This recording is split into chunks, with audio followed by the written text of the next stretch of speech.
wanted to talk about this evening was there's been a lot of controversy about Bryan Kohberger murder case. And I'm seeing a lot of comments lately as my content's been kind of got my backlog from my other channel. I've been re-uploading on this channel, and over the last, 2 weeks or so, it's been really interesting watching the comments come through and things that people are talking about. And it's kind of this like truth and justice, right and wrong kind of issues. Is it wrong to discuss, true crime cases? Um, I'm just as bad as the person that would do these things. Um, so what I did this evening is I put together kind of a presentation that I want to bring up that we can go through and discuss. And now I'm going to start having lighting issues here. Yeah. Let's try to fix that. Hang on one second, guys. Let's go up a little bit here. All right.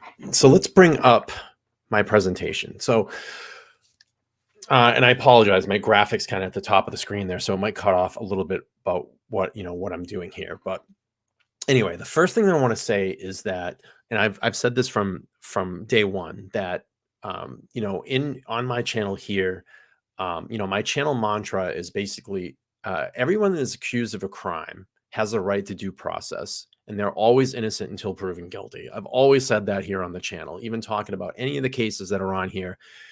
Ultimately, we have an American justice system. People can go through that process, and their right is to a fair trial. Bryan Kohberger at this point is only accused of this crime, not convicted. But in my opinion, the evidence is very strong against him. I've always said condolences to the victims' families, and we treat this with respect. And I've always believed in fact-based information. So I want to go over some of the comments and conspiracy theories that have been going on out there. And I found this to be pretty interesting. So one of the conspiracy theories that are out there right now is that the cops are the ones that did this. They are involved. They are the perpetrators. They have done this. I have to strongly disagree in that. I just don't see any fact base for that. Number two, I'm just as bad as the accused that did this for talking about it. Well, if you want to create that point, then I guess it's me and every news organization and social media organization and everything that reports any of this type of news in the existence of history of news reporting talking about a specific case or crime. I'm sure you watch CNN. I'm sure you watch the Law and Crime Network. I'm sure you watch Fox News. I'm sure you watch ABC. I'm sure you watch World News. I'm sure you watch Sky News, whatever it be. All of these types of situations, all of these types of things are discussed. So let's just end that right there. And number two, 2A on this subject, if you don't like the content that I'm creating, don't subscribe, don't watch. It's fine with me. It's the channel will move on. The channel will plug ahead. Everybody has their right to click subscribe or click unsubscribe. So, we'll put that to bed. Number three, he's innocent in this, he was in that area purchasing drugs multiple times. I don't see any water that holds there in the evidence as well. If this was, if this truly was what the activity that was going down, there or at that house, Moscow police has been to that location multiple times. I'm sure that they would have seen any type of activity like this going on at that house. And also, look, if it was in Kohberger's defense, this would probably be information that he would talk to about his lawyer or on the night of questioning and just say, hey, the reason that I was down there at this house was I wasn't involved in any of this. This is just, I was down there buying drugs. The other theory out there is that there's been more than one person. This is quite possible. We do know that Kohberger said when he was initially arrested, did they arrest anybody else? So we don't know if that means that there is someone else involved. We may find out during this active investigation and when it goes to trial, or that was just kind of a ploy for Kohberger to kind of throw off the authorities at that point. And then the fifth kind of common or conspiracy theory that's been out there is that the knife was stolen and it was used to frame BK by the drug dealer, DM's boyfriend. This has been a wide conspiracy online. I've read many things about it through Reddit.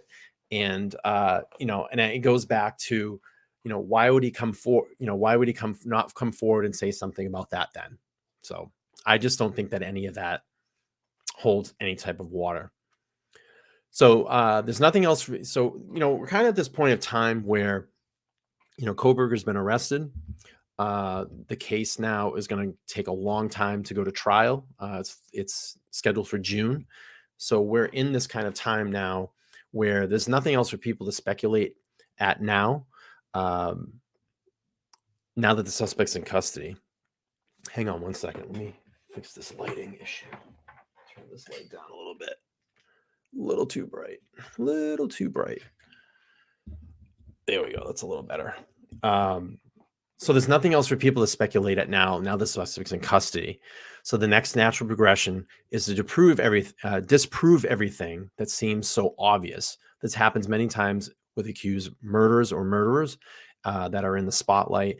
Even if there's no video, even if there was no video rolling of Kohberger, it should be BK, not KB doing it, there'd still be a certain amount of people defending him. And I think a lot of these conspiracy theories started after the recent release of the probable cause affidavit, because not all the evidence is out there in this document. And that's what people have to realize in this case, that a probable cause affidavit is a certain amount of evidence that will be presented to a judge for him to look through and issue a arrest warrant. Everything is not going to be in there, but I think that what people start doing is they look at a small amount of evidence that's presented and try to poke holes in every single thing that's in that probable cause affidavit. You're not going to know the true scale of all of this when it, until it goes to trial. If it goes to trial, we don't know yet. So, I'm sure that there is going to be many more mountains of evidence that come out in this trial. And we're going to get more to that as we get down kind of in my rant and presentation this evening. Okay, so let's move on. So, I want to go into like agreeing and disagreeing. So agreeing and disagreeing are a fundamental element of human interaction, communication, and discussion making. They are used to express one's perspective, values, beliefs, opinions, and can be in the shape of the outcome of any given situation. While agreeing and disagreeing can be healthy and productive in some cases, in other, it can lead to conflict, misunderstanding, and negative outcomes. Agreeing is a way of expressing agreement or concurrence with someone else's statement or opinion. It indicates that one supports or endorses the other person's viewpoint and can foster positive relationships and build trust and cooperation. Agreeing can also facilitate consensus building and problem solving, as it involves common ground and working towards a common goal. When people agree, they tend to collaborate and discuss more efficiently and effectively. On the other hand, disagreeing is a way of expressing disagreement or non-concurrence with someone else's statement or opinion. It shows that one has a different viewpoint and is not in alignment with the other person's perspective.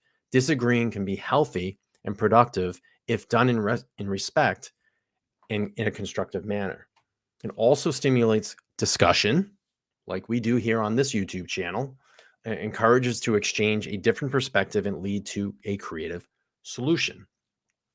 By airing different opinions and viewpoints, people can arrive at better discussions and deeper understanding of the issues at hand.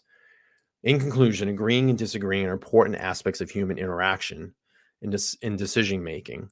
They can be productive or destructive depending on how they are expressed. It is important to learn the skill of disagreeing respectively and effectively, and to strive for understanding and cooperation in all intersections. By doing so, we can build positive relationships, foster collaborations, and arrive at better decisions. So My general point in reading that statement is that is what we're here for. We are here to discuss. We are here to agree. We are here to disagree. We are here to take facts of a specific case and put it out front and look at it and say, does this line up? Could this be possible? That's what we do here. I have the freedom to do that. It is the First Amendment right. We're going to kind of talk about that right now. So, talking about true crime. Yes, people have the right to talk about true crime, as freedom of speech is protected by the First Amendment in the United States and similar provisions in many other countries. I am a strong, believer in the Constitution. I am a strong believer in First Amendment rights. I feel that everybody has the right to say anything in a respective manner, besides any type of like hate speech or anything like that. But you are free to do in this country to express your opinion and talk about it. And you should not be shut down. This means that the individuals have the right to express their opinions and engage in discussion on any topic, including true crime. Whether or not it is wrong to talk about true crime is subjective and depends on various factors such as personal beliefs, cultural norms, and the context in which the discussion is taking place. And again, it goes back to my original statement. My mantra is that I approach this in a very respectful way to the case, to the families, to what's going on in these certain cases that we talk about here. So I don't see a problem. I don't see a problem with this. And again, if it's a problem, don't watch. Okay. So I wanted to go into some of the things about talking about providing examples in criminal cases and why you would provide certain examples in a criminal case. So providing examples in criminal cases is an important aspect of legal proceedings as it helps support arguments and strengthen the case being presented. Basically, that's what we do here. It's what I do here on this channel. Examples can include evidence, testimony, and other forms of supporting material. When given examples in a criminal case, it is important to follow certain guidelines to ensure the evidence is convincing and that the argument is clear and well supported. So here's some couple of subtopics. So we have relevance. When selecting examples, it is important to ensure that they are relevant to the case. Examples should support the argument being made and help to provide a clearer picture of the events or facts at hand. Evidence is not only directly related to the case, may not be admissible in court. So we have authenticity. The example used in a criminal case must be authentic and verified. It includes ensuring that the evidence is obtained legally and that it has not been altered or tampered with in any way. Authentic examples provide credibility and increase the strength of the argument. Oh, excuse me. Now this goes to evidence.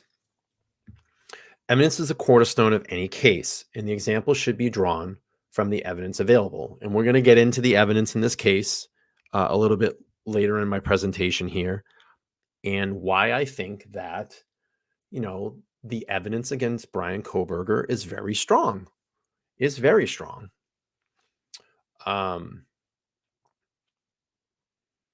This may include physical evidence such as fingerprints, DNA samples, or surveillance footage, or testimony evidence from witnesses or experts.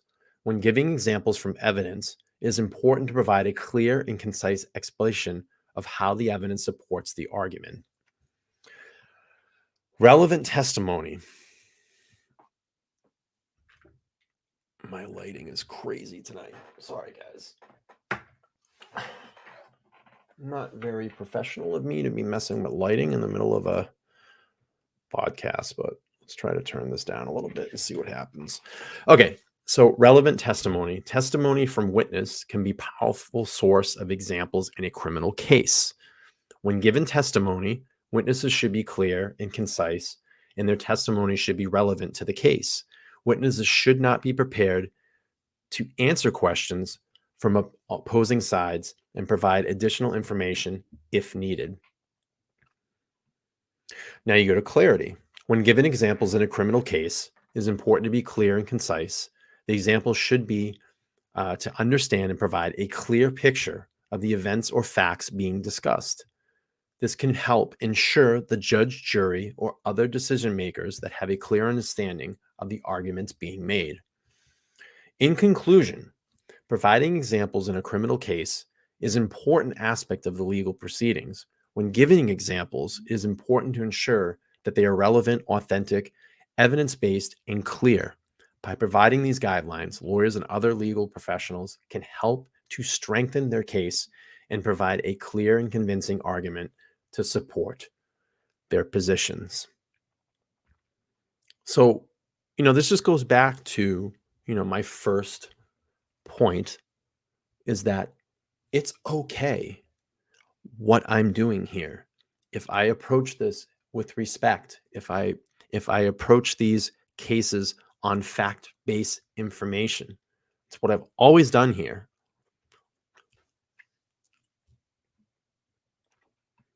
So there's two types of evidence: circumstantial evidence and DNA evidence. Circumstantial evidence and DNA evidence are both types of evidence that can be used in a criminal case, but they may differ in several important ways. And we know that there's a lot of circumstantial evidence in this case, and we have one example of a DNA evidence in this case. So circumstantial evidence refers to evidence that indirectly provides a fact or supports an argument rather than providing direct proof.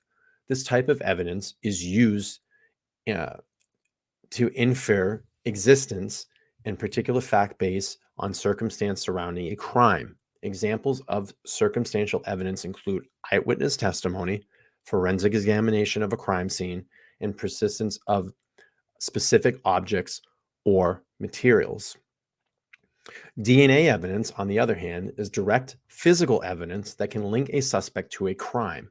This type of evidence is obtained through the analysis of DNA samples, and we have one in this case, such as hair, blood, or saliva, that can provide strong scientific evidence to support a criminal case.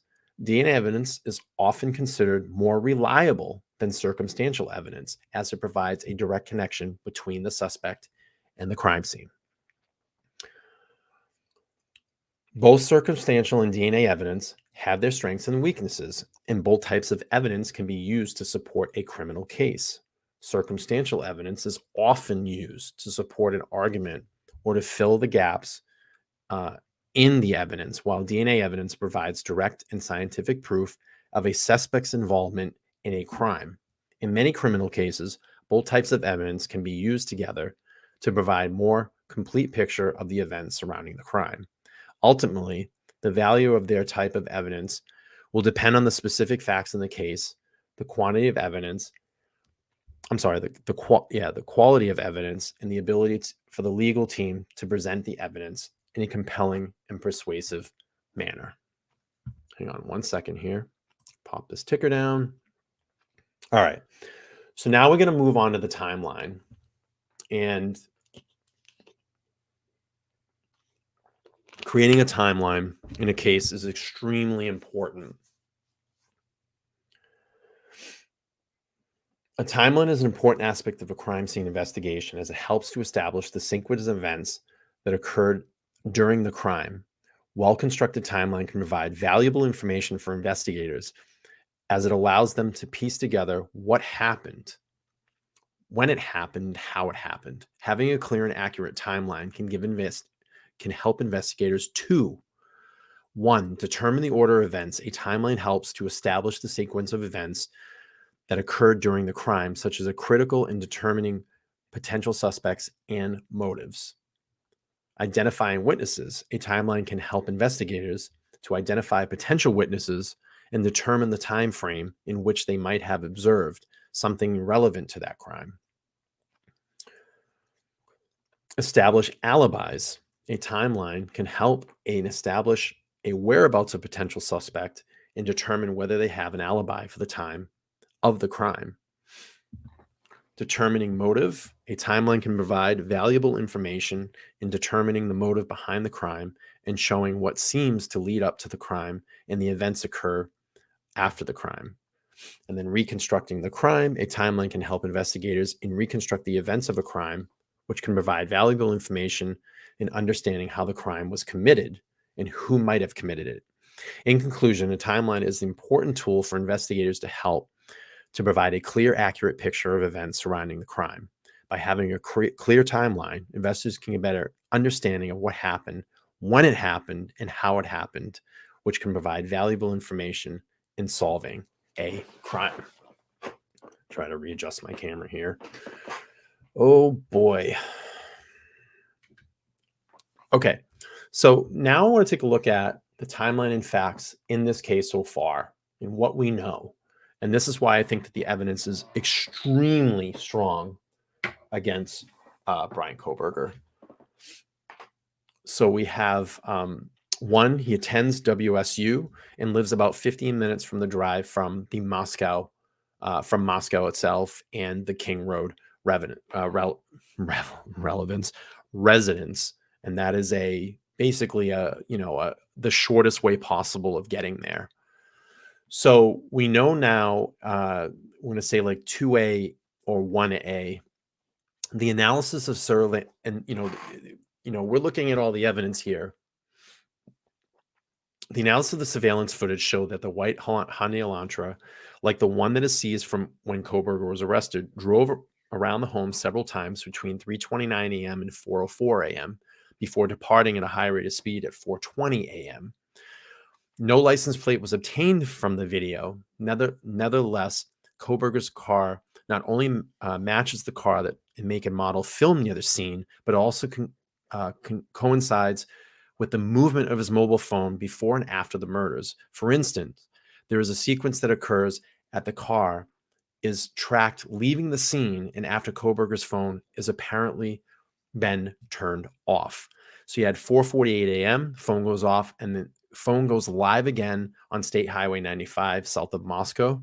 At 4:50 to 5:26 a.m., the phone travels south on Route 95 to Genesis, Idaho, and then west and north back towards Pullman. 5:25 a.m., car on video at WSU. 5:27, car on video WSU along Stadium Way, vicinity of suspect's home. And then at 5:30 a.m., phone pings at Kohberger's home. And I also forgot to leave out too, at about, 8 or 9 o'clock in that morning, his phone pinged again in the area of King Road. So he went back to the scene of the crime, allegedly went back to the scene of the crime. So he was also seen there as well. So then you say, could Kohberger contend that it wasn't his car? Certainly, but why then would it exactly match movements of his cell phone? And now that the task force has the car, it may well yield further forensic evidence, no matter how hard he tries to clean it. So we know that he tried to frantically clean his car when he was back at his parents' house.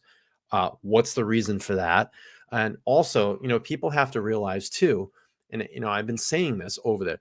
The FBI is going to process that car up, down, left, right. If you don't think that any area in that car is going to be untouched, you are only kidding yourself. Believe me, they're going to rip that car apart in any little crevice or crease or whatever and swab into those areas to try to get any type of DNA evidence. If there's one speck of a victim's DNA in that car, the case is going to be open and shut. Okay, so now we're going to move on. Number 3, followed 3 of the girls on Instagram. That's been confirmed by a lot of reports online. And since then, his account has been deleted. Of course, the biggest factor in this case right now, besides all the circumstantial evidence, is the knife sheath that had the touch print DNA on it that absolved like 99.998 of the human population on Earth, that it matches up to someone in that family, in that bloodline. The diamond pattern shoes. We don't know if he owns a pair of, a Vans type shoe, but I'm sure that, maybe some of that evidence has been collected. You have the digital phone forensics that point towards Kohberger as well. You have the eyewitness statement. Much has been made of DM's delay in calling the police. I still have a lot of questions about that.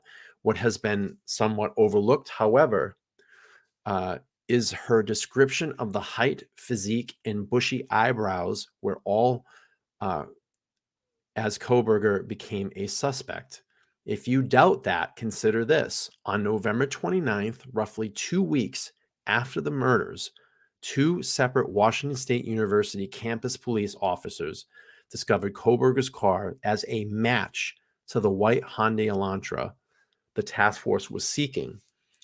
They or a task force member would next have looked at the license plate photo of the car owner. Now ask yourself, would Kohberger be in custody if DM had described him as a 5'3", heavily overweight person?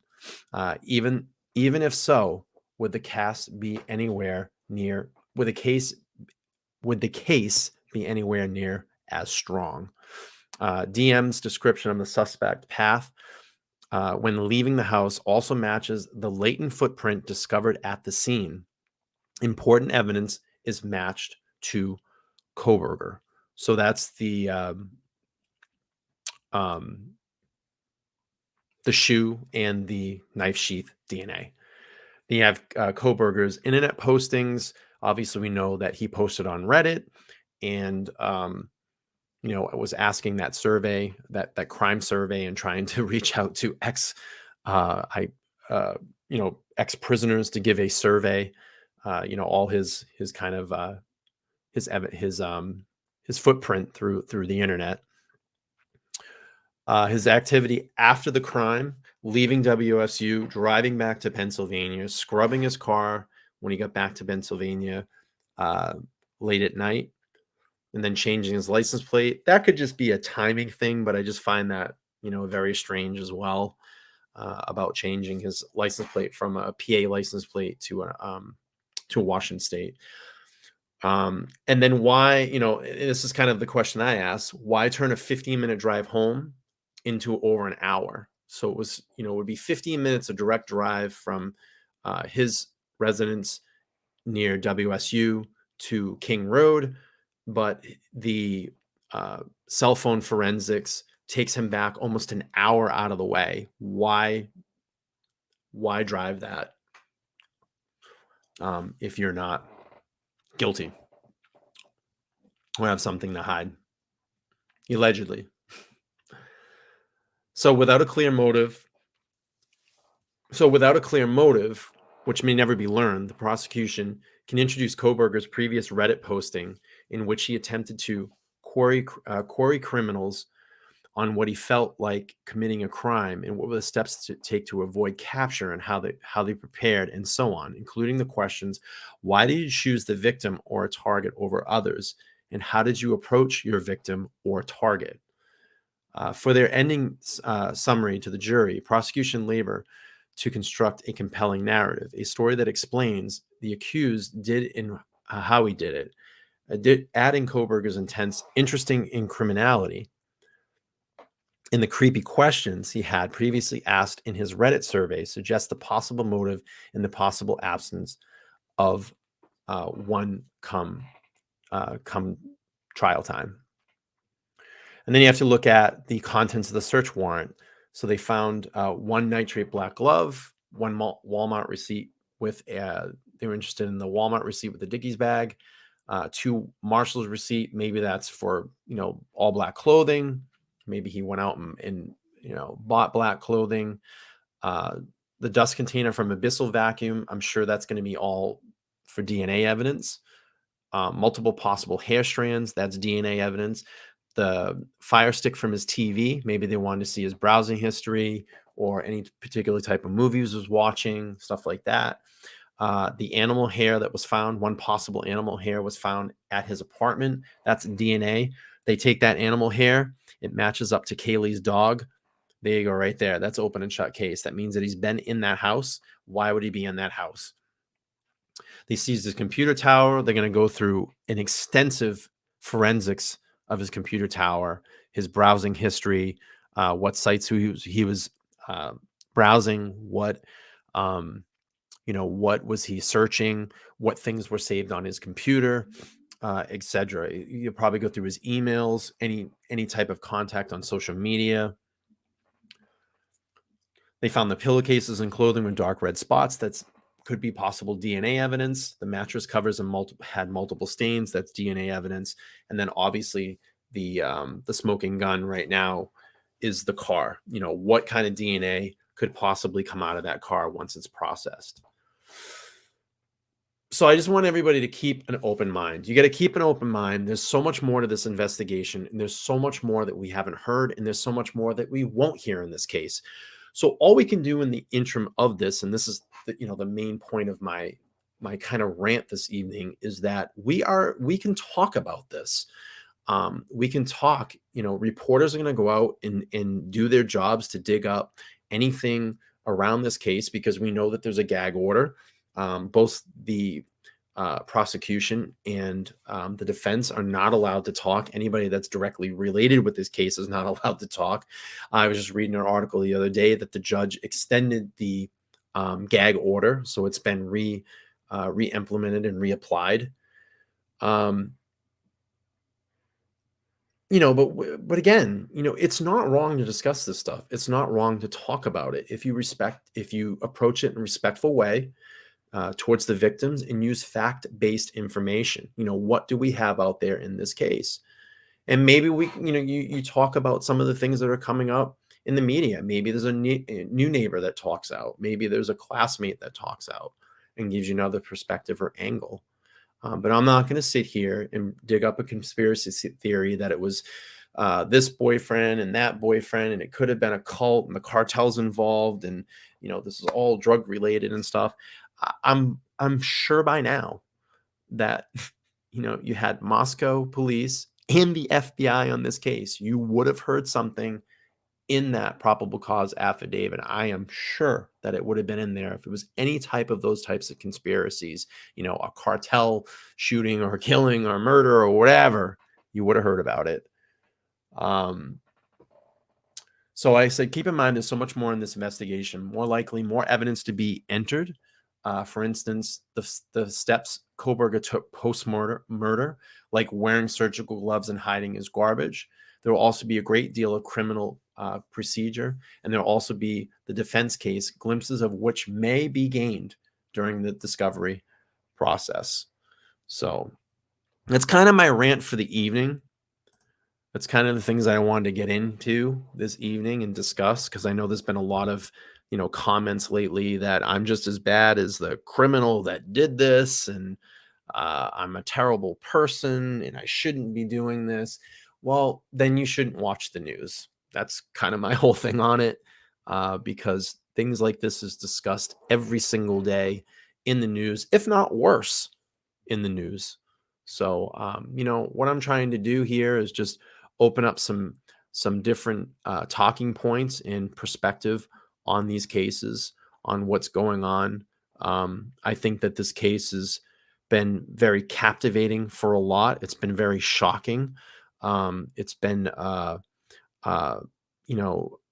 major tragedy, to where I think the country was, or the world was, gripped for a little while there. This took a little while to find a suspect, and it was going on. And it was, 8 weeks before this potential accused person is in custody. And I think a lot of people were just like, what is going on here? Is anybody ever going to find out who did this? I know it certainly captivated me. 4 innocent college students are become victims of a horrific crime, and the fallout in that area, the friends and family of the things that they have to go through, and it just it captivates you. You want to know what's going on. You want this person stopped. You don't want this to happen again. Um, so, that's kind of my rant and rant this evening.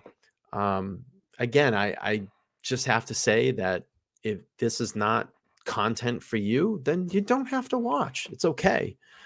We all have that right to turn the TV or click the browser button off, and that's perfectly fine. But real short show this evening for you guys. I'm going to now get on a regular schedule of live streams Sunday and Wednesday nights at 9 p.m. This is not the only case that I'm going to discuss here. There'll be many other cases. I'm very interested in the Alec Baldwin trial that's going to be upcoming. And that case, as you guys have been seeing, I've been kind of uploading a lot of the body cam footage lately. I've done a couple of live streams on that. And I think on Sunday night, I'm actually going to do, I already did the Alec Baldwin kind of investigation, interrogation. And I have the live cam footage or interrogation footage of the armorer. So we're going to take a look at that and go through that possibly on Sunday night. So again, I want to welcome everybody, the new subscribers over here on the channel. I'm sorry for my rant and rave at the beginning of the stream. It's just extremely frustrating that, YouTube is really throttling this channel right now. I don't know what it is. I started the stream and I was going to not say, words like murder and kill and all that stuff this evening to hope to not get demonetized, but they love to demonetize my streams within 3 minutes when I go live. And then I have to send it to manual review, which is very frustrating because you're basically throttling my channel and the ability for me to make income. So it's very annoying. YouTube, get that fixed. It's very annoying. So if anybody's watching from YouTube, fix that. Fix that shit. But that's going to end the stream tonight. Real quick stream this evening. I'll be back live Sunday night, 9 p.m. Thank you all for supporting the channel. Please make sure to comment, like, subscribe, hit the bell notification. So every time I go live or drop a video, you guys will know. And like I always say, opinions are like assholes and everybody has one. I'll see you guys back live Sunday night, 9 p.m. Eastern Standard Time. See you then. Bye.